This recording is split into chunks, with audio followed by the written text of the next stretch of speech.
Today's video, working in the USA versus the Netherlands, 12 biggest differences. We are Lisa and Greg, an American couple living abroad in Spain. If you are curious about the crazy, funny, and surprising differences between the US and Europe, you came to the right place. We are creeping up on 10,000 subscribers, which is awesome. Thank you very much. And if you're out there and you haven't subscribed, go ahead and do that so you can be a part of the family, because we're like family right here. All right, this is Mr. David Wynn. We've done stuff from him before. Yeah. So we like him. Obviously. So we'll include a link. He says good things, you know, so. Yeah. We'll include a link in the description so you can go and show Mr. Wynn some love. And let's see if we can get him up to 60,000. Oh, 60,000.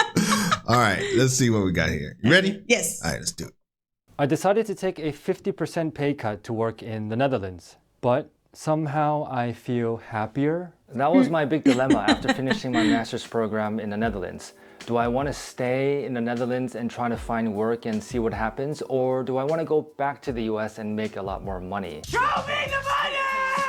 Well, 4 years later, I'm still here in the Netherlands. And in this video, I want to share with you my experience as an American expat working in the Netherlands when it comes to work culture, work identity, job security, salary, benefits, burnout, and much, much more. And before diving in, it's important to have context. So here's a bit about myself. I currently work in HR for an international IT company in Amsterdam. Okay. But before that, I come from California. I studied business economics at UCLA. And I worked in both Hollywood and Silicon Valley doing finance, consulting, design with startup companies and big corporates such as KPMG, Universal Studios, Apple, Amazon. And you see what I just did there? Name drop. It's a very American thing to do. That is so American.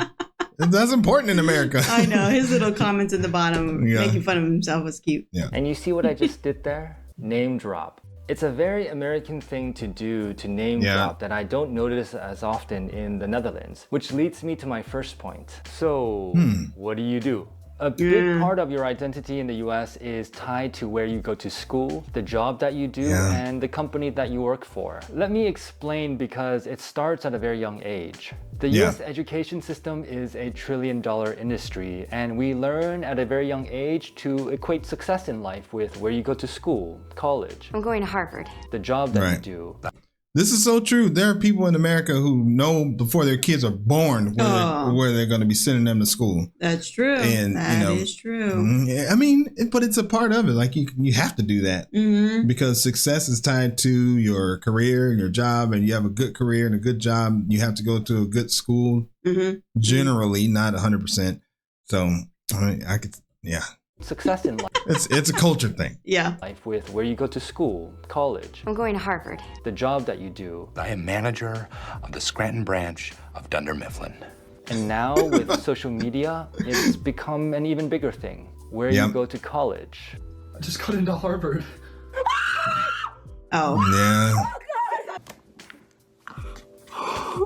There's no way that just happened. Yes, those are exciting though. I mean, they are exciting, but it's just... You're excited for them because they're happy, but not necessarily because anything else, but you're excited because they're happy. Yeah. But, it's just interesting. It like permeates through society. So, if you've been following this channel, you know that I'm into sports, coached sports, basketball, worked in sports. And you have parents lose their mind and want their 4-year-old daughter to train like she's going to the Olympics. Because they can get scholarships, they can go to nice schools, they can get, better education, and it's all about status. So puts a lot of stress on the kids. Yeah. And if you're in Germany, you could just go to school. Right. Yeah. Yeah, because in the US you have to, in order to be competitive, you have to join all these clubs and organizations. Right. You have to have a number of, just your resume has to be stacked, and even then it doesn't even matter. Nope. You can have a 4.0 is the highest grade point average you can have, and you can have a 4.5 because you took all these honors classes and still not get into because you didn't participate in the recycling club or something like that. So There's no way that just happened. Yes, Wei, you just got into Columbia University. Your future is set. And now I feel a bit down because I didn't go to an Ivy League school. But when I did get into top-ranked UCLA, I literally punched a wall out of excitement. Oh, UCLA is a great school, which it is, but because I could tell people I go to UCLA. And where you go to school has a big impact on the job you get out of college and ultimately your success in life. Brand name does matter, but this is only if you get into a... But is that just in America? I don't know. Yeah, is it? It's like, I'm just wondering, is it that way here? Like, does it matter if you go to I don't know, a top level university? Does that improve your chances of getting a job? Maybe it's like job specific. Like if you go to a tech college, then you will get a tech job if you go to that college. I don't know. I just wonder if it's the same, or is that just an America thing? Yeah, I don't know. Life. Brand name does matter, but this is only if you get into a big name school, work for a big company, or in a prestigious profession. Most people don't, but many do strive to get there. This is where this hustle culture is born out of, that the harder you work, the more that you get. And this identity by association extends into the workplace. What happens when you don't have this label anymore? When I lived in LA, I could tell people that I worked in finance for a Hollywood studio. But after I quit my job, I was unemployed, didn't have a job, didn't have a label, didn't have an identity. And in the Netherlands, no one has come up to me and said, oh my God, you went to Maastricht University? And not because Maastricht isn't a great school, but I feel like when people ask where you went to school, what job you do, it comes out of a place of curiosity, who you are as a person, and not by judgment. And it feels very, very freeing. Well, as you can see, Americans grow up in a society that tends to be more competitive, so there is a bigger need to stand out, to be number one. Be the best, otherwise you might get left behind. And because there is this need to stand out, there's more of this need to show off in order to stand out. In the Netherlands, I find that it's the opposite. This is super interesting. I mean, you just stating the facts, but you know, it does just make you think. Like, it's almost like subconsciously, that's how I was. Like I wanted to stand out, but it just became a part of me. Like I worked more, I did more things, I put in more hours, I dialed more people to get sales. Like I did these things because I just wanted to be at the top. Like it drove me crazy when I wasn't at the top. Right. And it's hard for Europeans to understand that because we didn't even understand that. We didn't even know. Yeah. We're just subconsciously living our lives and taking all this just these thoughts and energies that are feeding us that we have to be good, we have to be the best, we have to show off, and we didn't even realize that there was another part of how to live. And like there was a different way. There was a different way. We didn't know that. Yeah. But there's just so many Americans that just don't. Yeah. And there's not a different, it's probably not necessarily a different way in America. Like there's a different way, but you need to move to Europe or you need to do something, because the culture is so embedded there that you don't know what you don't know. Yeah. Yeah, that's true. So, damn it. Need to show off in order to stand out. In the Netherlands, I find that it's the opposite. There's actually a Dutch saying that goes, doe normaal or act normal. Doe maar gewoon. Dan doe je al gek genoeg. And this is really about standing in instead of standing out. It's about not showing off. There's also another one that comes from the Dutch education system, the sixes culture, where getting a 6 out of a 10, just passing, is good enough. Now for me, I was a bit shocked and surprised because when I studied here and I got a 7 out of a 10, which was a C in the US, just passing, I was disappointed. Now a 7 in the Netherlands is actually quite good, but I was more shocked to hear that the Dutch students, who some of them got a 6, were quite happy. And then a Dutch classmate told me about the sixes culture, where getting a 6 just passing was good enough for them. And from my experience working... That is super interesting. That is nice. Wow. Dang, so what does that mean? Does that, in my American brain, it's like, well, I can still get an 8 or 9. Like, right. And so people who get a 6, but they just think because it's not important. So I could see where your mind can go, oh, good, I passed. Right. And like, who cares if it's 6? You know, but does that permeate into? I'm gonna move on. Now I get to move on and not even have to worry about that. Yeah. But I wonder if it goes down into society. Like you have a society who, of like okayers. Yeah, like not overachievers. Just wanting to, do just enough. Mm-hmm. I mean, I don't know. It's just, I'm not saying that's true because obviously I don't know. Mm-hmm. I'm just wondering if that what that means, or if that's my American brain thinking. Well, let's see. It's probably my American brain. Brains. Yeah, probably. Mm-hmm. Where it gets. How do I get a Europe brain? Time.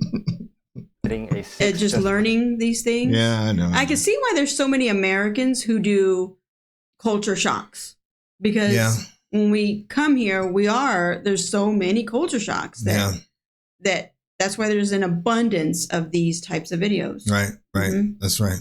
And then all these things disprove the people who think that America's the best that there ever was. For America. Passing was good enough for them. And from my experience working in both countries, what I find in the US is it's really about getting done now. It's about going above and beyond, even if it means working more. In the Netherlands, what I find is that the working culture is more chill and relaxed compared to the US. There's also less pressure. If there's something that can be done tomorrow instead of today, let's wait until tomorrow. And this reminds me of a conversation I had with a Dutch guy. He told me in the Netherlands, there isn't this above and beyond culture. Actually, many people don't want to go above a certain level because more responsibility, more stress, but not a lot more money like in the US. Why go for more stress when life is already pretty good enough? And it's also not to say that Dutch do normal or the sixes culture doesn't mean that the Dutch are not ambitious. They are actually one of the most innovative countries in the world. Oh, well, that's interesting. The world's most innovative countries.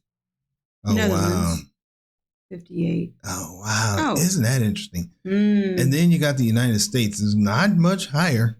3 points. Exactly. That's interesting. It's not all that much stress higher. But there's so much. It's more stressful. It's more stressful. Yeah. And a whole bunch of other things. Interesting. That's super interesting. That the Dutch are not ambitious. They are actually one of the most innovative countries in the world, but it just means that they're okay with good enough and it's okay not to brag. And this Dutch way of doing normal. I can understand that because remember I managed apartments for like 15 years and you would always ask me, not always, but just the question always came up, did I ever want to be a regional manager or go up or whatever? And I always felt like, no, it was stressful enough where I was, and I didn't want to add stress. I didn't have that ambition to do more because I didn't want that stress. So I can understand that. Yeah, but then I always wanted to do more. You always wanted to do more. And I didn't find it stressful. I just thought it was like energizing.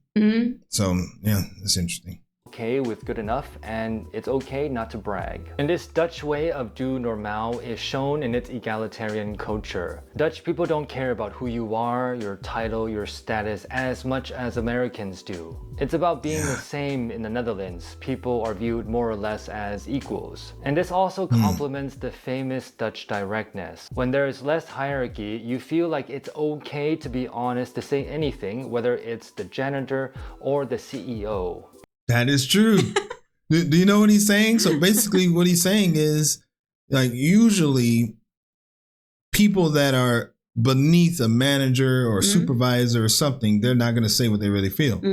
But because everything is just kind of equal, then you say whatever the hell. You say what you think, even if it offends somebody. And the people above are not arrogant and think, why are you talking to me? Why you have no say. Yeah.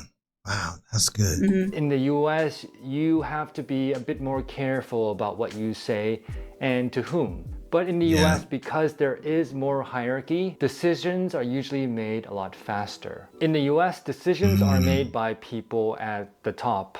In the Netherlands, decisions are usually made by the group. For example, in the Netherlands, what usually happens if you want to make a big decision is you'll have meetings and you'll have to get the consensus and input by members of the group before making a final decision. And from my experience working in the US, of course, people do ask you for your input as a lower level employee, but if it's a big decision, usually, say, the VP will make the decision. And while things may happen fast, either the VP or the board or the important people. Right. It's always the important people. It feels like.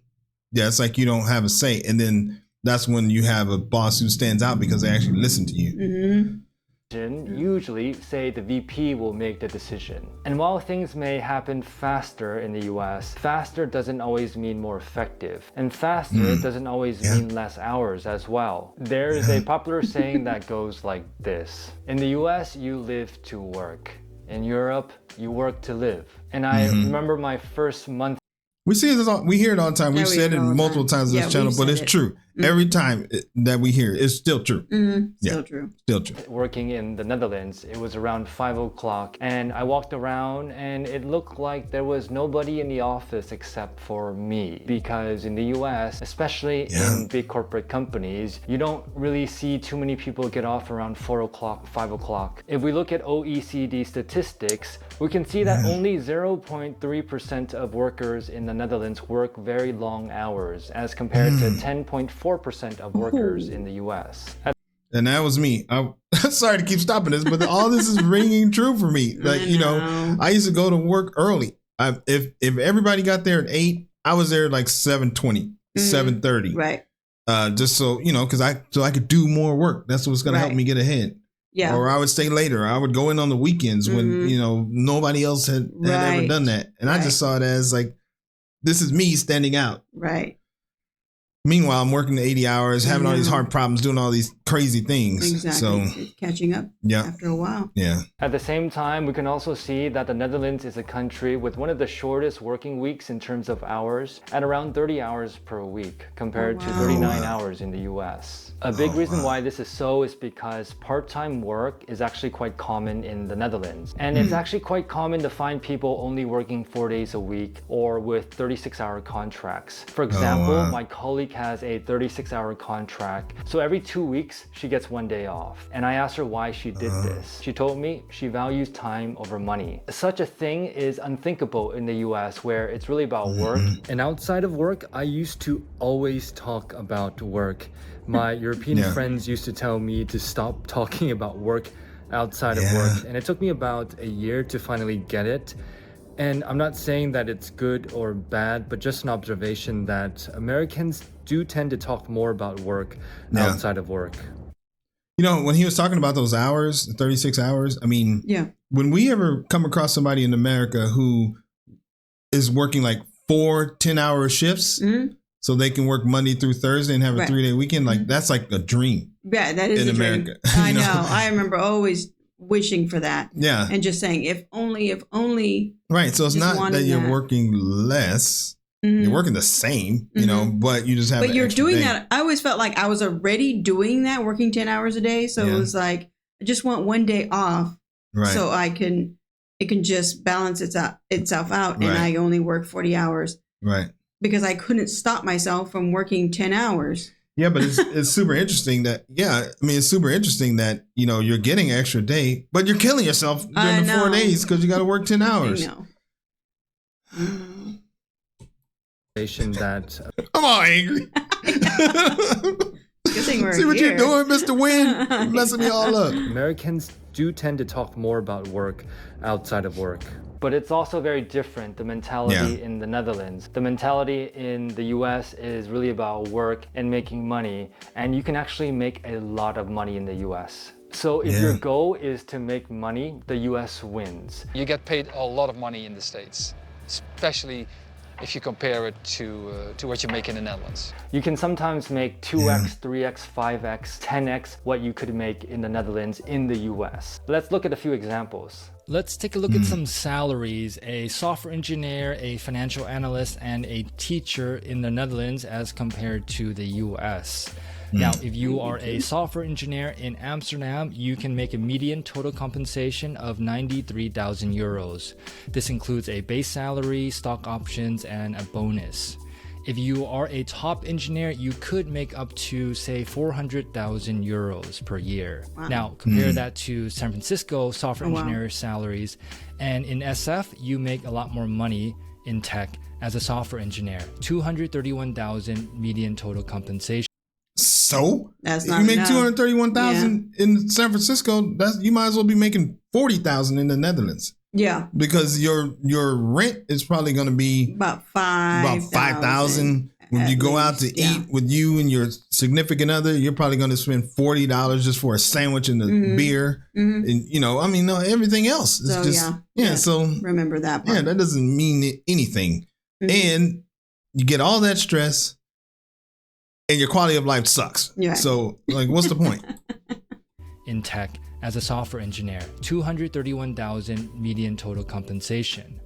Now here's the big difference. If you are a top engineer in a place like San Francisco, you can make a lot of money, millions of dollars as a software engineer. And a big portion of that is due to stock options. Now, let's take a look at a financial analyst in Amsterdam, 63,000 euros as compared to $150,000 in San Francisco. And a teacher, one of the most important professions, a teacher in the Netherlands will make 50,000 euros per year, as compared to the US, 65,000 per year. The US is really big, so if we look at a place like California teachers make around 85,000 per year. Now, while that might be high, if you're a teacher making 85K in San Francisco, that's actually quite low because the cost of living in San Francisco is really high. I'm just going to say this. I've made a lot of money. I've had jobs where I'm making a lot of money, more than probably 80 or 90% of the population in America. But I would trade it. Right. I would, if I had to go back and I knew what I know now about Europe, and it was somebody said, okay, here you go. Here's your job offer. You're going to make this much money doing all these things, or you can go over to Europe. I'd trade it. Yeah. I think that there was a time in our lives, maybe we wouldn't have, I don't know. Although we do talk about how we wish in our 20s, we would have thought to come here and all those kind of things. But so, I just think that just goes to show that money's not everything. No. For some people it is, but I would, and we don't have millions of dollars. That's just, probably more information you care to know, but we're just normal people. So I would still trade it. Right. Yeah. So this is a very simple comparison between Dutch and American taxes. Simple because taxes are complicated. So these are the Dutch tax rates. You have two of them. Anything above 73K, you're getting taxed 50%. Now, US taxes are more complicated because you have a federal tax rate and potentially a state tax rate. For example, in California, you do pay state income taxes, but in Texas, you don't. What you can see is generally you pay more taxes in the Netherlands. Let's take a look at 5 examples of 5 different salaries of what you would get in your take-home pay per month in the Netherlands and also in the US. And what you can see is generally what you get in your paycheck in the US is going to be more than the Netherlands. Where you see a difference is once you make a lot more money, especially in the US. For example, 100K, 200K, you get a lot more in your paycheck per month. Now, why? Well, it goes back to the fact that anything above 73,000 in the Netherlands is taxed at 50%. So what's the finding? Well, it's more complicated than that, but if your goal is to make money and you're fortunate enough to be in a top profession, then the US is the place to be. In the Netherlands, you can't make as much money, but you also don't need to as well. You go to the Netherlands for balance. And a big part of balance is 1, vacation days, and 2, the ability to take your vacation days as well. In the US, there isn't a federal guarantee of minimum vacation days per employee. It depends on the company, and the average is still around 2 weeks. In the Netherlands, the amount is 20 days. In my company, I get 25 days, but I have friends who get 40 days off per 25 days, that's 4. I better be careful because when I do math on the fly on this channel, they'll be like, no, that's not right. This is this. But anyway, let me see. 25 days. So it's 5 weeks. I guess. Yeah, no. yeah. It means it's 25 days, 5 work days, so 5 weeks. And he said he has friends that do 40. That's 8 weeks. See that math? It's just a mentality. We would have a hard time with this, but they're just like, whatevs. Yeah. And they just go, and it's awesome. It's they prioritize themselves. I think it's awesome. Versus the company. Yeah.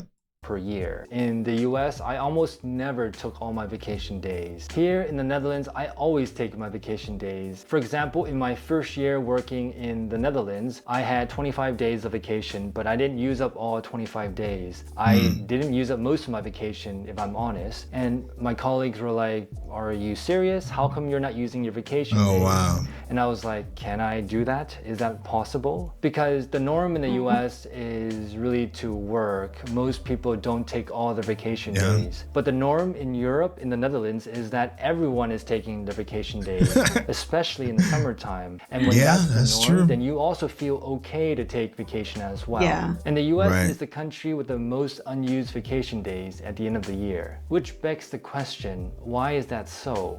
One reason may be tied to job security. People may not feel comfortable taking all the vacation in the US because there's too much work to do.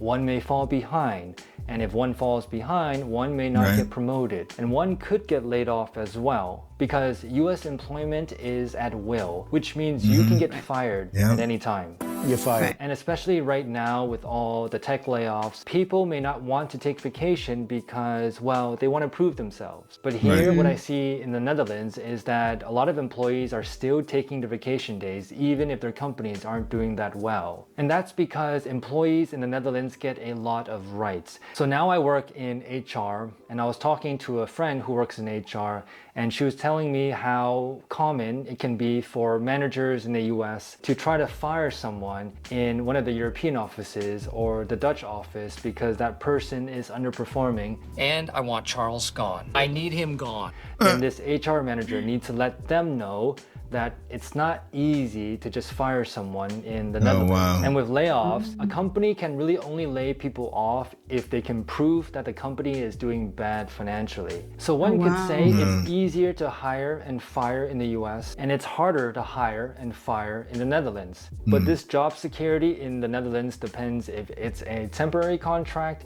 or a permanent contract. And this was a shock for me coming from the US because most employees have permanent contracts to start with. But in the Netherlands, most employees have temporary contracts to begin with. And these temporary contracts can only be converted to permanent after 3 years or after 3 extensions, or if your employer decides to convert it before then. But once it does become a permanent contract, it's gold.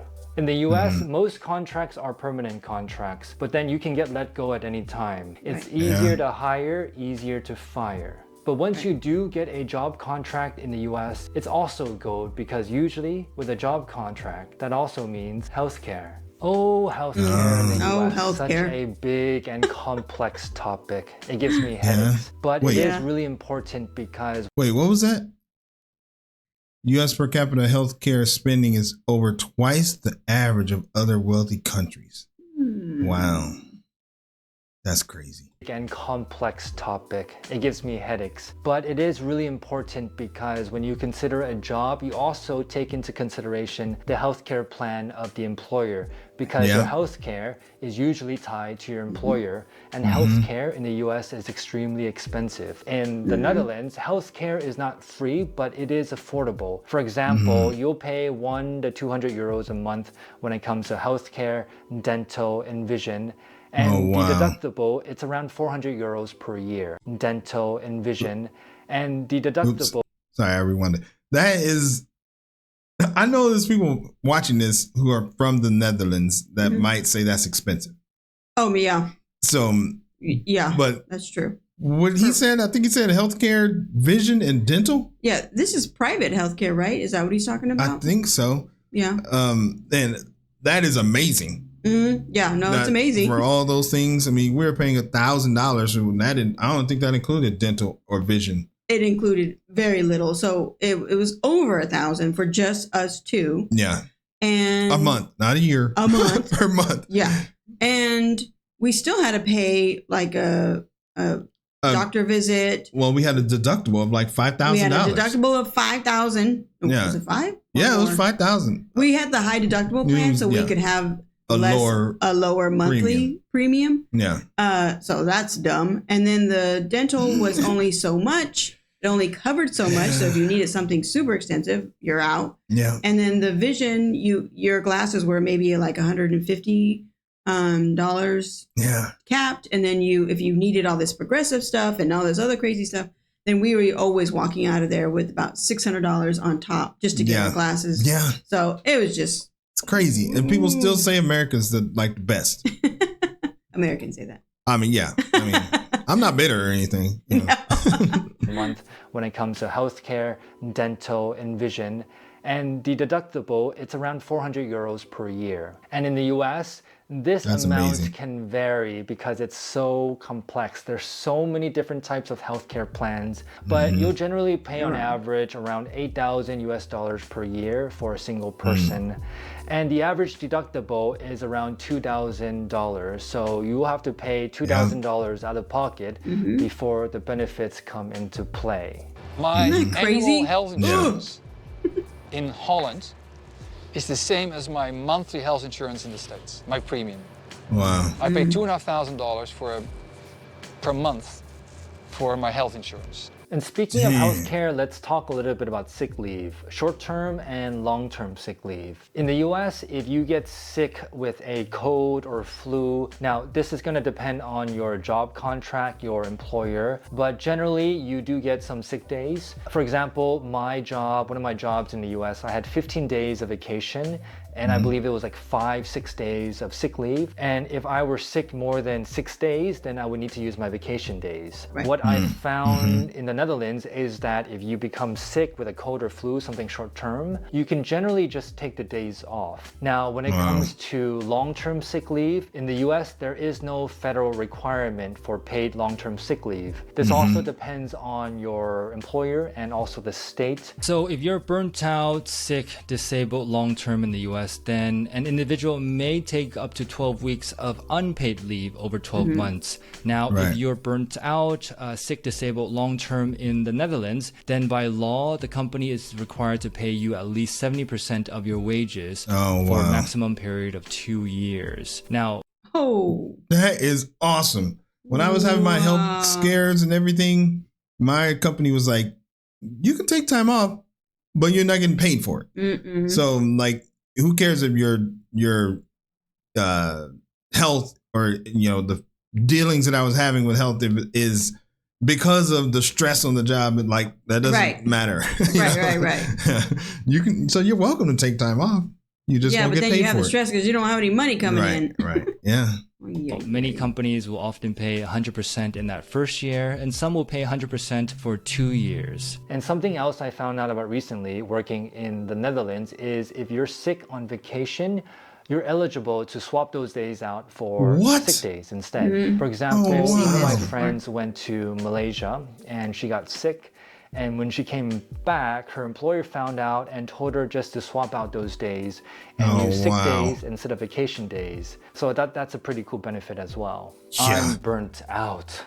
How normal it is for people to openly admit that they are burnt out or were burnt out. I mean, by now I've met at least 10 people who have told me that they're currently going through burnout or they went through burnout. And to say it openly like it's a normal sickness like a cold or flu, but in fact in the Netherlands, burnout is treated like a normal sickness. But when I was working in the US, I had never heard of the word burnout, nor did I know what it meant. But in the Netherlands, I hear it all the time, left and right. And it's not because there's more burnout in the Netherlands. In fact, if you look at studies, there seems to be more burnout cases in the US compared to the Netherlands. Well, again, like we discussed, there is protection and employee rights when it comes to burnout in the Netherlands. So burnout is not a good thing at all, but in the Netherlands, it's not as stigmatized as much as it is in other countries. People feel like it's okay to admit that they're burnt out, to admit that they need help, because they do get protection, they do get benefits when it comes to to burnout and sick leave, and that's the big difference. So which is a better country to work in?